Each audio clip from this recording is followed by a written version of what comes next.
Welcome to the Handyman Pros Radio Show. Home improvement and maintenance tips from the pros.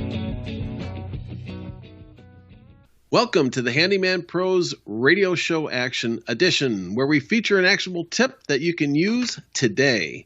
And I'm here with my old buddy, Larry. Larry, let's hear what you got, because I think you got a good one here for us. Yeah, so John, this week so we're trying to give you actionable tips, folks, that you can go out and use today.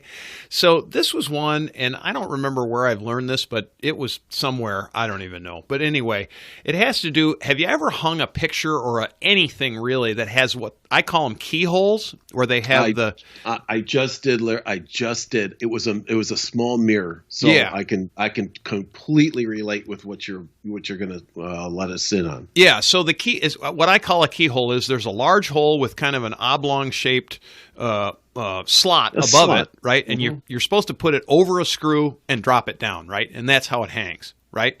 So when you're hanging something, right, John, you've done this, so you just did it. So when you're hanging something and there's two of those things, right, how in the world do you get them perfectly centered? Yeah, that is a great little tip. Little conundrum, questionable. Right? And a good question is how to get it perfectly centered, because you know what? When I did it, and I can't believe it, I just did it a week ago, and I was off just a little bit. Now, I can bend the screw, or tap the screw over just a little bit, it was just off a little bit, but it was enough to be, like, annoying, right? I missed it. Yeah. I missed it just a little bit because it's some of it's pretty tight there. So let us in on how to do it, because I missed it. Yeah. So here's what you do. So I just did one. I hung a mirror, and actually it was pretty wide. The two keyholes were about 18 inches apart. So pretty good distance if you think about it, right? So they were 18 inches apart. So Larry, in his eminent wisdom, had read this someplace, I don't know where, and again, I would give credit if I knew where I got it from, but Larry said to himself, "Self, you know what? Here we go. We're going to break out the blue tape." He whips out the blue tape. He lays the blue tape. You mean up. the painter's tape? That's good for everything except painters? That's right. Good for everything except painting. And right. I lay out the tape out over, and I because I'm kind of a perfectionist, I put at the top of these keyholes happen to be on these square pieces of metal. So I laid the painter's tape out, and I leveled them up with the top of these little squares where the keyholes were, and of course it covered the keyhole holes. So I used wide tape. So I lay it out, I pull it out, and of course I temporarily tape it to the holders. I then took a pencil and I went over the keyhole. You know how when you were a kid, you used to be able to like go get yeah, you can trace it. Trace it. Yeah, either trace it or just get the shading on it, So I shaded over the top of it with my pencil, got exactly where the keyhole was, of course, took the blue tape off of the piece that I'm mounting. Then I went to the wall where I was going to put it, and I actually leveled up I put a level mark where I wanted the tape to be, and I confirmed the fact that the tops of the keyholes were level, if that makes sense. You want it level, right?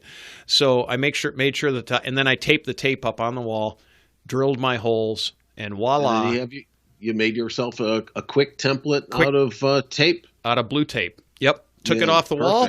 Perfect mount, perfect fit. And folks, if you try that, because I'm telling you, it works great. It's just a great tip.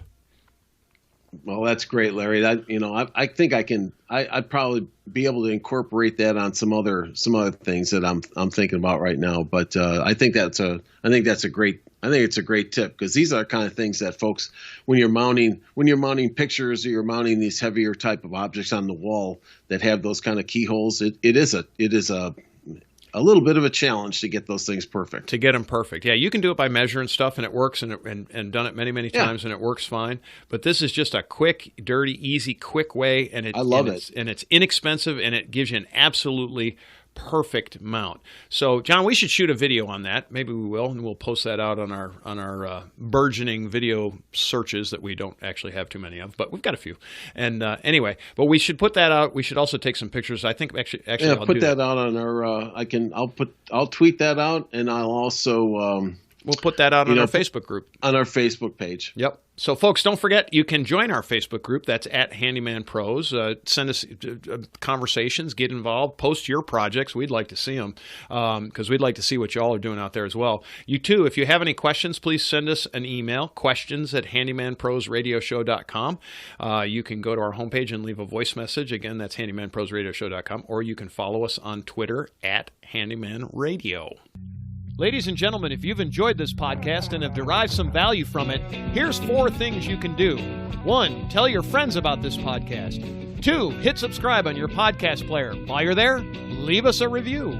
3, subscribe to our newsletter by going to handymanprosradioshow.com and click on the subscribe button. We'll inform you of upcoming events, shows, and give you actionable tips for maintaining your home and property. And 4, send us an email with your questions to questions@handymanprosradioshow.com. That's handymanprosradioshow.com. That's our show for this week. Thanks for listening. We'll see you next week on the Handyman Pros Radio Show.